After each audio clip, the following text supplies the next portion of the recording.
एक व्यक्ति को चमार कहा जा रहा है, वो चमार कहने से कमजोर हो गया? तो ये तो अपमानजनक शब्द है ना जी। जो है वो बोल सकता है, आप थोड़ी ही बोल सकते हैं। क्यों नहीं कह सकता? पंडित बोल के बोलूं तो गलत लगेगा ना जी। मैं मुस्लिम को भी हिंदू मानता जो जाति के नाम पे हिंसा करे उसको तो कार्रवाई होनी चाहिए। आप सर्टिफिकेट नहीं देंगे, आप अपना सर्टिफिकेट अपना पास रखिए। धब्बा है क्या है, आप अपने सर्टिफिकेट अपने पास रखिए। जो वर्ग कमजोर है उस वर्ग के लिए कुछ आ रहा है तो उसके लिए गलत क्या है सर? चमार का तो मतलब आप चमार कहेंगे? मुझे आप चमार कह लो। आप भैया मैं नहीं हूँ ना, असंवैधानिक व्यक्ति नहीं हूँ। तो आप क्या बायोलॉजिकल नहीं हो क्या? मैं असंवैधानिक नहीं, लेकिन उन तमाम लोगों को डिटेन कर लिया गया, आप सामने देख सकते हैं। साथियों नमस्कार। दिल्ली के पार्लियामेंट स्ट्रीट पर बवाल मचा हुआ है। कुछ लोग आए थे जंतर मंतर प्रोटेस्ट करने के लिए यूजीसी के खिलाफ, लेकिन उन तमाम लोगों को डिटेन कर लिया गया, आप सामने देख सकते हैं। यूजीसी रोल बैक का प्लकार्ड लेकर कुछ लोग जा रहे हैं। एक व्यक्ति हमारे साथ है जो कि प्रदर्शन करने आए थे। क्या नाम हुआ आपका? जी मेरा नाम छत्रपाल शर्मा है और मैं यहाँ पर इसी प्रदर्शन में आया हूँ कि यूजीसी ने जो नियम बनाया, जो लागू किया है, वो बहुत ज़्यादा असमानता का है। कहाँ से असमानता है बताएं? उसमें ये असमानता ऐसा है कि सबसे पहले उसमें यदि छात्रों में किसी भी बात को लेकर कोई विवाद हो जाता है, किसी चैप्टर को लेकर किसी भी बात, तो उस पर यदि कोई दूसरी जाति वाला, यदि वो एससी का है, एसटी का है, तो यदि उसकी बात समझ में नहीं आई तो वो केवल ये इसी बात का आधार बना सकता है कि सामने वाला एक ब्राह्मण था और उसने मेरे को टॉर्चर कर दिया, और जाकर वो कमेटी में जाकर ये कह सकता है कि मेरे को टॉर्चर कर दिया है। तो इस टॉर्चर करेगा कोई ऐसा क्यों करेगा? नहीं करेगा? क्या कारण है? वो ये कारण है, आप ये बताइए कि ये असमानता का कोई स्वर्ण तो इसका है नहीं ठेकेदार। असमानता जो जगत में फैल रही है, क्या अम्बेडकर साहब ने ये नहीं कहा कि भारत में संविधान से ही देश चलेगा? हाँ। और यदि मैं आज जंतर मंतर पर आया, संविधान तो कहता है बराबरी होनी चाहिए। तो यदि मैं कमजोर वर्गों को समर्थन मिलना चाहिए। कमजोर वर्ग, हाँ। कमजोर वर्ग को आप एससी एसटी इससे डिफाइन नहीं कर सकते। क्यों? कैसे कर सकते हो आप कमजोर वर्ग को? ये अम्बेडकर साहब ने ही डिफाइन किया है। आप अम्बेडकर जी की बात कर रहे हैं। मैं कह रहा हूँ, लेकिन कमजोर वर्ग बात आई है। कमजोर किसको माना जाता है? कौन है बताएं? आप कैसे कह सकते हो कि यदि आप एक व्यक्ति को चमार कहा जा रहा है, वो चमार कहने से कमजोर हो गया? तो ये तो अपमानजनक शब्द है ना जी। ये अपमानजनक है, लेकिन रविदास जी तो ये कहता है कि हाँ मैं चमार, मेरी जाति चमार। तो जो है वो बोल सकता है, आप थोड़ी बोल सकते हैं। क्यों नहीं कह सकता? देखिए, तो चमार बोलने का अधिकार चाहिए। सुनिए, नहीं, हम जो कह रहे हैं कि इस बात को आप समझिए, इस बात को समझिए। क्या कोई भी व्यक्ति गर्भ से पैदा नहीं हो रहा है?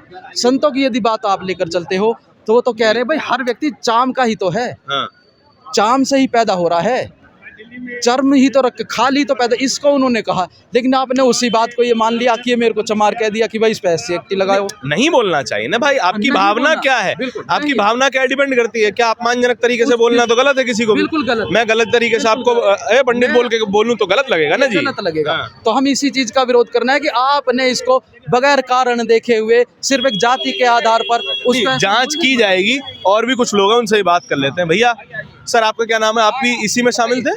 आपका नाम क्या है? पहले आप ये मेरा नाम धारण गौर है। धारण गौर जी नमस्कार। एक आपके रंजय सिंह जी थे, असल में मुझसे जो बात, रंजय सिंह जी। हाँ, रंजय भाई बहुत पहले थे। वो जो मुझसे बात करता है ना, दस्तक से बाहर हो जाता है। समस्या ये है, इसलिए मैंने आपका नाम पूछ लिया। बताएं। रंजय भाई ने एक इंटरव्यू मेरा किया और शंभू ने उसको निकाल दिया। क्या हुआ? क्या मैं बताइए। आप यूजीसी का भाग्यशाली प्राणी हूँ, इसलिए कह रहा हूँ। कहाँ दुर्भाग्यशाली है महाराज? कैसी बात कर रहे हैं? ना कोई भाग्य दुर्भाग्य नहीं और साहब सुनिए, मैं भी आपके चैनल को सुनता हूँ। उसमें जब शंभू सिंह की, लक्ष्मण की बातें मैं सुनता हूँ तो उसमें कहीं भी समानता की बातें नहीं आती। सिर्फ एक अम्बेडकर साहब को एक हथियार बनाकर उस जाति के लोगों को, जिनको एससी एसटी कहा जाता है, उनको इस तरीके से भड़काया जाता है कि वो अपने आप भड़काया जाता है जी, उनको वो अपने आप ही उग्र कर देते हैं। और वो लोग इस तरह सोचते हैं कि हाँ स्वर्ण, ये स्वर्ण है। आप तो पूरे समाज को, आप पूरे समाज को हिंदू मानते हैं ना? देखिए, ये बात है कि नहीं? मैं पूरे आप हिंदू मानते हैं, ठीक है। मुस्लिम को भी हिंदू मानता हूँ, लेकिन चलिए अच्छी बात। लेकिन हिंदू की व्याख्या क्या है? हाँ। आप बताइए, मैं आपको बताता हूँ। हिंदू की व्याख्या ये है कि जो हिंसा से दूर रहे, हिंसा से दूर रहे, इसको हिंदू कहा गया। यही, लेकिन जो जाति के नाम पे हिंसा करे उसको तो कार्रवाई होनी चाहिए। जाति के ऊपर जो हिंसा कर रहा है उसके ऊपर कार्रवाई होनी चाहिए। लेकिन जाति में यदि देश अनादिकाल से बटा हुआ है तो उसके ऊपर क्या स्वर्ण उस जाति में नहीं आता है? आपने ही तो। लेकिन सवर्णों को जाति का फायदा मिलता है ना साहब। तो यही तो रोना है कि जाति का फायदा नाजायज फायदा किसी को भी नहीं मिलना चाहिए। हाँ, यही हम चाहते हैं, यही समानता होनी। तो सवर्ण अपना जाति का फायदा छोड़ दे फिर। अब नहीं, क्या उनमें कमजोर वर्ग नहीं है? आप मुझे EWS है? क्या स्वर्ण कहने से, शंभू के कहने से यदि किसी को शर्मा है कोई, अगर उसको ये कह दिया जाए ये शर्मा है, मारो इसको, इसको मारो। नहीं, कौन कहे, बिल्कुल गलत बात कहता है। सर मैं ओबीसी तो अच्छा, ऐसा कहने से बिल्कुल गलत बात है। शंभू के ऊपर कौन सा मुकदमा चलना तो चाहिए? शंभू जी क्यों नहीं चलना चाहिए? शंभू जी, एक मिनट बताइए, शंभू जी ने कब बोला कि किसको मारो, शंभू कब जी बोला? होते कौन है, किस विषय पे कहेंगे वो? अरे वो किसी पे नहीं कह सकते ना, किसी वो पे तो कहेंगे केवल तो। कॉन्स्टिट्यूशन की बात कर रहे देखिए हैं। भैया, विषय शंभू जी नहीं है, विषय ये वाला है ना, इस पर बात आप इस पर आ जाइए। हाँ। अब मुझे चलो इसी पर बात करना, आप हटना मत। ये जो जंतर मंतर है, ये संविधान के अनुसार समानता के अधिकार के अनुसार प्रोटेस्ट कर सकता है, हमको ये अधिकार दिया है कि यहाँ कोई भी कर सकता है प्रदर्शन, अपनी आवाज उठा सकता है। ठीक बात है। यदि स्वर्ण समाज की, जिसको संविधान कैटेगराइज करता है, हाँ। यदि वह संविधान के अनुसार किसी बात को लेकर पीड़ित हो रहा है, तो उनकी आवाज कौन उठाएगा? उनकी वो आवाज खुद अपनी आवाज उठाएगा ना, उनकी आवाज को SC ST वाला तो नहीं उठाएगा। और यदि वो एक चिन्हित जगह पर आते हैं जो सरकार ने चिन्हित की है, तो वहाँ उनको बैन क्यों करा जाता है? मेरा पत्रकार पुलिस का काम है, पुलिस ने परमिशन दी, फिर कैंसिल कर दी, और उनका कहना भी यही है कि आज प्रधानमंत्री का क्योंकि प्रोटोकॉल चल रहा है, इस वजह से हम मना कर रहे हैं। मैंने आपकी ये बात मान ली। अगर ये स्वर्ण समाज में ये गवर्नमेंट का दुर्व्यवहार नजर आ जाता है स्वर्ण समाज को, और कल को सारे हाईवों में आगजनी करने लग जाए, गलत बात। आप क्या मीडिया जिम्मेदार होगा या शासन जिम्मेदार होगा या आदेश जिम्मेदार होगा? आखिर जो आगजनी करेगा वो जिम्मेदार होगा। सुनिए महोदय, यदि 8 मार्च तय किया गया था, और ये सारे के सारे कोई हथियार लेकर प्रदर्शन करने नहीं आए हैं। आप मीडिया के पत्रकार हो, क्या आप हथियार लेकर आए हैं? नहीं आए। मैं आपसे, मेरा सवाल मैं आपसे जेन्युइनली पूछना चाह रहा हूँ, आप लोगों को इस किस बात की परेशानी है? जो भी लोग, मैं आप लोग, हम लोग, मैं बात नहीं रहा, मैं कह रहा हूँ जो भी व्यक्ति यूजीसी का विरोध कर रहा है उसको मैं लॉजिकल आंसर चाहता हूँ, कोई भी आंसर बताएं। मैं खुलकर ही बात करूंगा। मेरे को इस बात से क्या परेशानी है? यदि कोई मेरा SC ST का भाई, यदि वो मान कर चलिए SC ST में उनकी पहचान क्या है कि चमार वो कहा जाता है, तो विरोध करते हैं। यदि वो और कुछ जाति से कहे जाते हैं, हम उन लोगों को अपना भाई मानकर एक डेस्क पर हम बैठना चाहते हैं। ये UGC हमें उनके साथ क्यों नहीं बैठने देना चाहता? वो तो बैठने देना चाहता है, वो तो कहता है ना कि जो भी गलत कर रहा है उसको यूनिवर्सिटी में नहीं होना चाहिए, उसको सुधरना चाहिए। जो गलत करता है उसको यूनिवर्सिटी में नहीं होना। जो गलत करता है, अब उस गलत करने में स्वर्ण ही तो नहीं है। अच्छा, उसके लिए क्यों नहीं कमेटी बनाई जाए? ठीक है, कमेटी बनाई, कमेटी है, उसकी बिना बात को सुने क्यों? कल को तो उसको आप पुलिस से भी निकाल दोगे, कल को आप टॉर्चर भी करोगे। ये दूरदर्शिता का परिणाम है। आपने ये बताइए, चलिए आपकी मैंने बात सुनी, आपकी बात में लॉजिक सुनाई दे रहा है। अब ये बताइए, क्या आपने ये तमाम गाइडलाइंस पढ़ी? हाँ, मैंने गाइडलाइंस पढ़ी हुई है, वर्ड बाय वर्ड। उसमें सिर्फ यही वर्ड बाय, आप पत्रकार हो, आप लेकर आए हो। हाँ जी, आप लेकर आए हो। मैं पढ़ के आया, मैं पढ़ा है, मैंने वर्ड बाय वर्ड पढ़ा है। मैं सभी मीडिया वालों से कहूंगा, जिस तरह के जो भी प्रोटेक्ट होते हैं, जिस आप उनको जी, ये जिस मीडिया हाउस से जो है ना, आप हाँ, ये इनका अलग एजेंडा ही चल रहा है। प्रभु, मैं तो आपकी बात समझने सुनने आया हूँ, अगर एजेंडा चलाता तो मैं क्यों आता आपके पास? हम जानते हैं ना उनकी मेंटलिटी, शंभू सिंह की मेंटलिटी, लक्ष्मण यादव की मेंटलिटी, उसको मैं जानता हूँ। एक सेकंड सर, मैं आपकी पूरी बात सुनूंगा। नहीं, मैं बात करूंगा ही नहीं। अवश्य सर, बताएं। एक बार देश में एक हादसा हो गया, एक बिटिया के साथ कोई घटना घटी। मैंने शंभू को कॉल किया लिटरली उसके फोन पर कि शंभू, तुम्हारी रीच बहुत अच्छी है, इस घटना को थोड़ा लाइए सामने। तो what the reply you know, Dhirendra Gaur, Dharan Gaur ji, sorry, तुम्हारे ब्राह्मणों के 400 चैनल हैं, उनके पास क्यों नहीं जाते? मैं क्यों कहूं इस बात को? The words of Shambhu Singh. ऐसा नहीं बोला भाई साहब, रिकॉर्डिंग होती, मैं सुनाता कसम खा के। मैं इस बात, ये शंभू का डायलॉग आप है। सर्टिफिकेट नहीं देंगे, आप अपना सर्टिफिकेट अपना पास रखिए। नहीं, मैं धब्बा है क्या है, अपने सर्टिफिकेट अपने पास रखिए। मैं कह रहा हूँ, मुझसे उसने बोला है कि तुम्हारे ब्राह्मणों के 400 चैनल हैं, मैं ये कह रहा हूँ, उनके पास जाओ, उनसे बात करो। आपकी बात में सच्चाई हो सकती है। भाई, मैं मुझसे सुनिए ना पूरी बात। उस दिन से मैंने उसका नंबर डिलीट किया अपने अब फोन मेरी से। पूरी बात सुनेंगे? देखिए, मैं ये कह रहा हूँ, आपकी नहीं, ये बात बोलना सही, चाहिए एक मीडिया मेरी हाउस बात को तो क्या? सुन लीजिए, हाँ। मेरी बात तो सुन लीजिए। मैं कह रहा हूँ, अगर ये बात कही गई है तो गलत बात है। नंबर 1 सुनिए, कही गई है। अब इस बात को सत्यापित करने के लिए ना मेरे पास कुछ है ना आपके पास कुछ है। भाई यही बात लेकिन है। अगर मैं इतने आर्ग्यूमेंट पे नहीं कर सकता ना। आप तथ्य पर बात कीजिए। मैं ये पूछ रहा हूँ कि यूनिवर्सिटी में, अगर ये तो सरकार कह रही है, सरकार कह रही है कि भैया 118% भेदभाव के मामले बढ़े हैं, ना सिर्फ जाति के नहीं, महिलाओं के साथ भेदभाव, जो अपने EWS हैं उनके साथ भेदभाव। अब सुनिए, पूरी बात सुनिए। जो विकलांग है, दिव्यांग है, उनके साथ भेदभाव, उन तमाम वर्गों को मिला करके भेदभाव के मामले 118% बढ़े हैं। इसीलिए ऐसी गाइडलाइंस आई हैं और ये सुप्रीम कोर्ट के आधार पे आई हैं। सुप्रीम कोर्ट कह रहा है कि हमें 2012 की गाइडलाइंस को मजबूत करना चाहिए ताकि जो भेदभाव की घटनाएं हैं वो यूनिवर्सिटीज में घटें, ताकि एक डेटरेंट बने कि जो भी भेदभाव करता है उसके मन में डर रहे। ठीक है। 2014 में बीजेपी की सरकार आई। हाँ। और उन्होंने पानी ले उठा सकते के, हैं? हाँ, अरे आप जी, बहुत पीजिए साहब, ये कोई SC ST का या स्वर्ण का नहीं है, ये तो अरे जल आपका हमारा थोड़ा ही होता नहीं, ये शंभू के यहाँ से आया, उसके नल में से। तो आप पीजिए। देखिए 2014 में बीजेपी की गवर्नमेंट आई, अगर ये कानून उन्होंने UGC का लागू करा, संविधान और सुप्रीम कोर्ट ये कहता कि आप समानता के लिए कानून बनाइए, उन्होंने क्यों भी इस कांग्रेस के एजेंडे को यूं का यूं ही उठाकर लागू करा? क्या उन्होंने संसद में चुनाव जीत कर जाते हैं, हमारे अधिकारों के लिए जाते हैं, हमारे से मतलब में कुछ स्वर्ण? इसमें कोई पॉलिटिकल एजेंडा कहाँ है? सुप्रीम कोर्ट ने कहा कि जी आप गाइडलाइन मजबूत कीजिए। मैं बता तो रहा हूँ, क्यों नहीं उसमें 543 और राज्यसभा में कितने सांसद हैं, उनके आगे चर्चा का विषय बनाया? क्या इसको समाज के आगे उस चर्चा को दिखाया? मैं आपसे ये पूछना चाहता हूँ। तो आप कह रहे थे कि पार्लियामेंट में एक बिल आना चाहिए था, उस हिसाब से आता है क्यों? हाँ, अगर ये आता हाँ। तो ये शायद नफरत भी नहीं होती, किसी भी तरह से नफरत नहीं होती, फिर तो और ज्यादा मजबूत हो जाता है। अभी तो गाइडलाइन है, तब एक्ट बन अब जाता है। सुप्रीम कोर्ट ने इसको क्यों बंद किया है, क्यों रोक लगाया है, हाँ। स्टे किया है? इसी सुप्रीम कोर्ट ने ये लाने के लिए भी कहा। हाँ, तो उन्होंने ये तो नहीं कहा कि बगैर चर्चा के आप लागू कर देना। मैं आपसे यही पूछना चाहता हूँ मीडिया बंधुओं से कि बगैर चर्चा के आप किस तरह से सोल्यूशन निकालोगे? जब सुप्रीम कोर्ट ने कहा कि आप लागू कीजिए, पर पूरा संविधान कहता है, सुप्रीम कोर्ट क्या, पूरा संविधान कहता है कि देश में समानता होनी चाहिए। तो मैं भी तो यही कह रहा क्यों हूँ नहीं कि उस पर चर्चा की? जो वर्ग कमजोर है उस वर्ग के लिए कुछ आ रहा है तो उसके लिए गलत क्या है सर? इसमें कमजोरी- ये बिल नहीं है। मुझे एक बात बताइए। मैं आपको बता रहा हूँ, ये बिल नहीं है, ये एक्ट नहीं है, ये देखिए, गाइडलाइन हाँ, है। ठीक है, गाइडलाइन है। गाइडलाइन पार्लियामेंट जारी नहीं करता, गाइडलाइन सुप्रीम कोर्ट जारी नहीं करता, संस्था बनाती है सर। तो उस कमेटी में जो बनाई जाएगी उसमें स्वर्णों को लिया जाएगा? नहीं लिया जाएगा। उसमें लिया जाएगा? कौन कह रहा है मना कर? आपके पास क्या प्रूफ है? बताइए, आप वो बिल लेकर आइए, आप मुझे बिल दिखाइए। सुनिए मेरी बात। जो यूजीसी की गाइडलाइंस हैं उसके अकॉर्डिंग जो मैंने पढ़ा है उसमें मेंबर्स कौन कौन होते हैं मैं आपको बता देता हूँ। वो तो मैंने देखा नहीं है। देखते ना, अभी बात करते हैं ना। वो तो मैंने देखा है, जो कमेटी जो बनी थी, जिन्होंने बनाया था, हाँ। 31 मेंबर थे, कितने थे, मुझे वो नहीं देखना।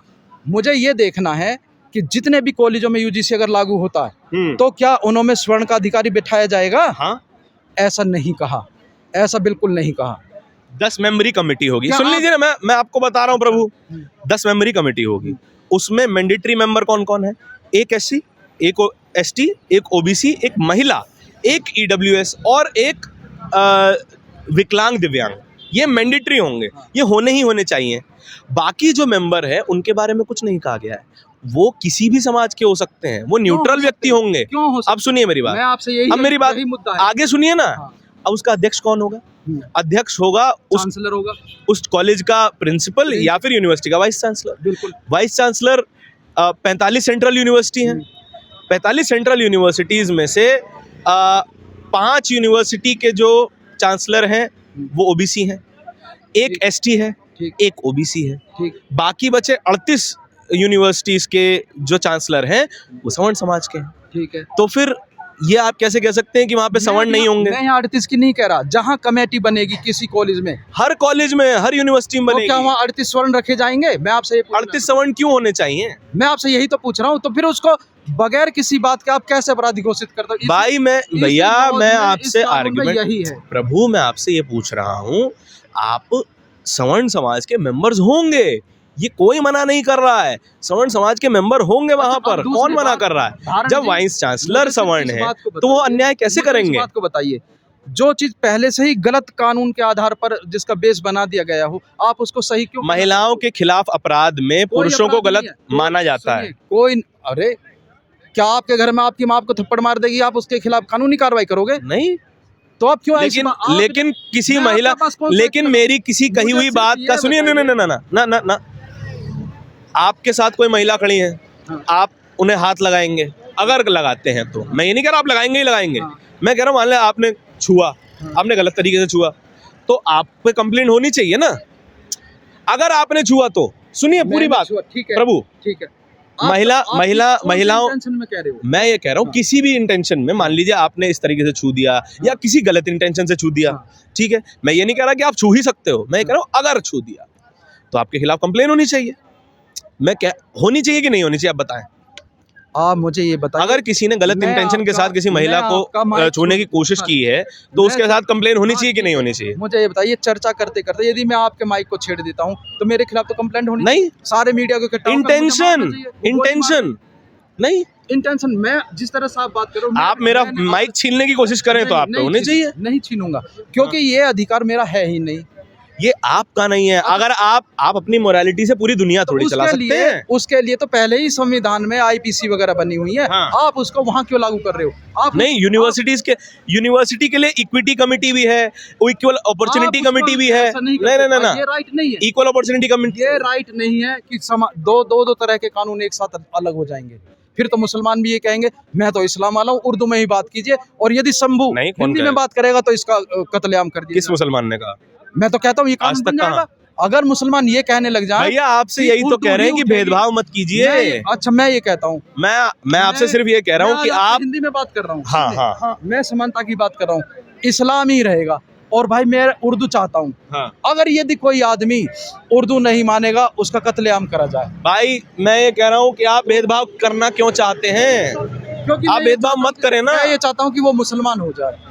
नहीं, क्यों? तो उसके लिए कानून बना हुआ है ना, ऑलरेडी है उसके भाई, लिए कानून। जो जहाँ जिस तरह से परिवेश में पैदा हुआ है वो वैसे ही भाषा बोलेगा। मेरे भाई मेरे को बताइए, आप किसी की जाति को लेकर गाली क्यों देना चाहते? मत दीजिए ना गाली। कौन देता है? कौन देता है? आप अभी आपने मुझे 3-4 बार असंवैधानिक शब्द का इस्तेमाल किया। मैंने जिस कोई संवैधानिक का इस्तेमाल नहीं कहा। जिसने आप मैंने चमार उन किया वो सुनो, चमार शब्द जो असंवैधानिक है। मैं संतों- माफी जो चाहूंगा, संतों ये महात्माओं की कानूनी बात है, हिसाब से गलत है। जो कानूनी नहीं, आप भी देखिए जो संत महात्माओं की बात है, जब वो अपने लेखों में लिख रहे हैं। हाँ, कौन संत महात्मा ने चमार रविदास जी ने ये कहा था। तो रविदास खुद हैं उस जाति के, वो अपनी जाति को बोल सकते हैं। वो उस जाति को नहीं कह रहे मेरे प्रभु, आप समझिए। यदि कोई ब्राह्मण है मान लो, क्या उसके खाल नहीं है, चमड़ी नहीं है, उस चमड़ी को उन्होंने चमार कहा। तो मतलब आप चमार कहेंगे? मुझे आप चमार कह लो। भैया मैं नहीं हूँ ना, असंवैधानिक व्यक्ति नहीं हूँ। तो आपके बायोलॉजिकल नहीं हो क्या? मैं असंवैधानिक नहीं हूँ। आप ये देह धर कर मेरे से बात कर रहे हो। देखिए मुझे बताइए, ये तो शास्त्र तो ये भी कहते हैं कि ब्राह्मणों का जन्म ब्रह्मा जी के मुख से हुआ, भुजाओं से क्षत्रिय हुए, तो भुजा मुख से किसी का जन्म कैसे हो सकता है, ये बताएं। जिस तरह से शंभू जी हैं, चर्म से हमारा जन्म हुआ है। आप बायोलॉजी की बात कर रहे हैं, हमारे शास्त्र मुख की बात कर रहे हैं। जी आप जब बात को नहीं समझेंगे, ये संतों की बात है तो आप संतों से बात करिए। चलो मैं बताता हूँ। आप ही संतों की बात शुरू कर रहे हैं, हम तो संविधान की बात कर रहे हैं। यदि शंभू जी किसी बात को लेकर नाराज होते हैं, कहते भाई आप ये गलत काम कर रहे हो, हाँ। तो उनके मुख से ये जो वाणी निकली है, हाँ। यह ब्रह्मवाणी कही जाती है, इसको ब्राह्मण कहा जाता है। अच्छा। अब भाई आप समानता की बात कीजिए। यदि आप धारण जी मेरे से सही बात कहेंगे, हाँ। तो मुझे भी अच्छा। तो आप अपने हिंदू भाई को अधिकार मिलने दो ना, क्या दिक्कत है? कौन सा अधिकार मिला? स्वर्ण भी तो मुख से सही बात कहते हैं।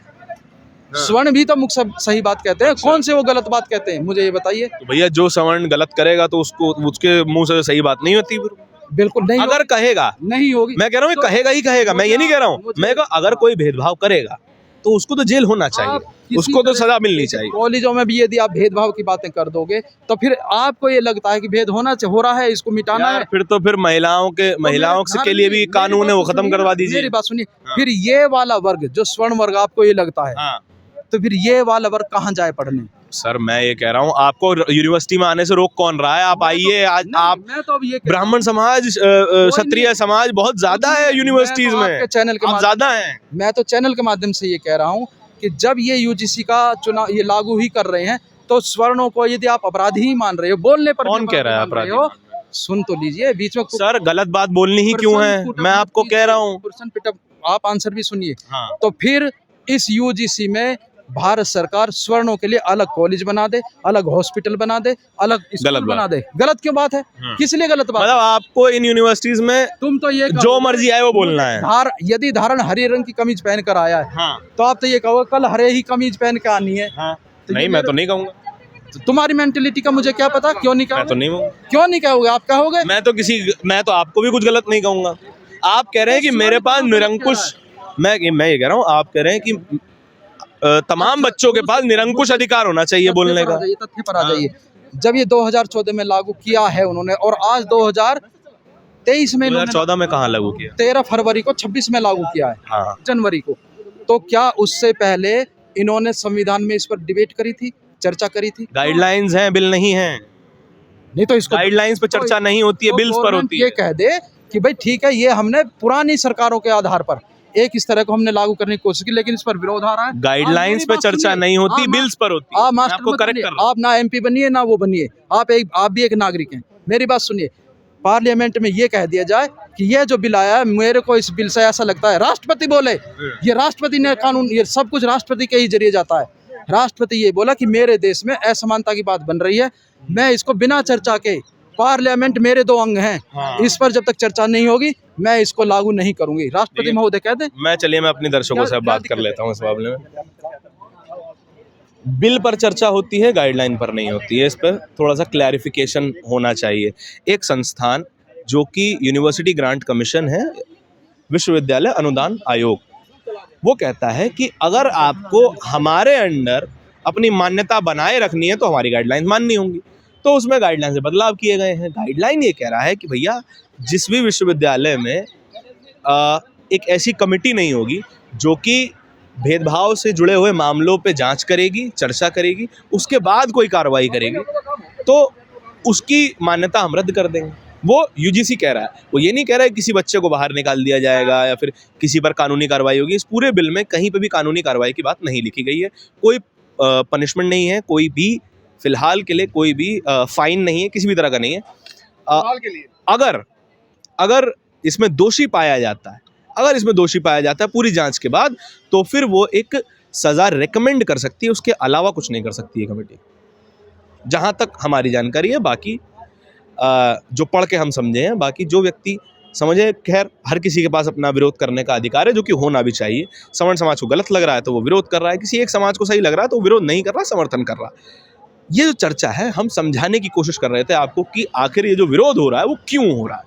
अब सारी जानकारी आपके सामने है। अब आपको तय करना है कि कौन सा पक्ष सही है, कौन सा गलत है। ज़रूरत नहीं है किसी पक्ष के खेमे में जाने की, खेमे में जाने की ज़रूरत नहीं है। केवल और केवल चर्चाओं को सुनिए, समझ लिए, फिर कोई फैसला लीजिए। इस पूरी बातचीत के बारे में आपके क्या विचार हैं, कमेंट सेक्शन में बताइएगा जरूर। कैमरे के पीछे मेरे साथी तौहीद के साथ मैं धारण। बहुत बहुत शुक्रिया। दस्तक की आपसे गुजारिश है कि अगर इसको बचाना चाहते हैं तो नेशनल दस्तक को सब्सक्राइब करने के लिए रेड कलर के सब्सक्राइब बटन को दबाएं, फिर बेल आइकन की घंटी दबाएं। नेशनल दस्तक को बचाने के लिए बहुत जरूरी है कि हर खबर को शेयर करें, लाइक करें, कमेंट जरूर करें।